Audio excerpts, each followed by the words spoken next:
అదేదా ఈ రేణిగాయలు ఎల్లిశేఖరాలు ఎవరు చూసినా టెంప్ట్ అవుతుంది.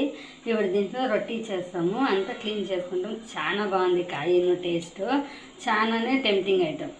రేణిగాయల కోసము కొత్తిమీర, ఉప్పు, కారం తగ్గట్టు, కొద్దిగా కారం ఎక్కువ పడుతుంది. పచ్చిమిరపకాయలు 3 మనము మిక్సీకి వేసుకుంటాం రఫ్గా.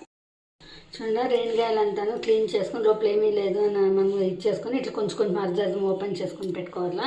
మనం మిక్సీకి వేసుకొని ఉండే కారం ఇది పెట్టుకొని వేసేసి దానికి ఒక చూరి ఇంగువ అట్లా వేసుకొనేసి ఈ స్టిక్లో బాగా ఒక 5 నిమిషాలు ఇట్లా బాగా ఇట్లా దంచితే అప్పుడు బాగా వచ్చింది. చూస్తుంటేనే స్మెల్కి దానికి నాకు నోట్లో నీళ్ళు ఊడిపోతుంది. ఇట్లా బాగా మనకి గజ్జిపోతారు. ఒక 5 నిమిషాలు మనం పెట్టుకుంటే దాంట్లో ఉండే జిగురు అంతా బయటకు వస్తుంది.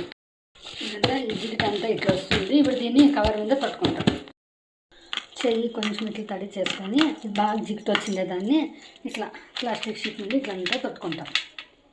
రేణిగాయల రొట్టెలు రెడీ అయిపోయిందండి. అంతా ఇట్లా షీట్లో పెట్టుకొని ఎండలో పెట్టుకొని తినొచ్చు. ఫ్రెష్గా కావాలన్న వాళ్ళు ఫ్రెష్గాను తినొచ్చు. చాలా టేస్టీగా ఉంటుంది, చాలా బాగుంటుంది. అందరూ ట్రై చేయండి.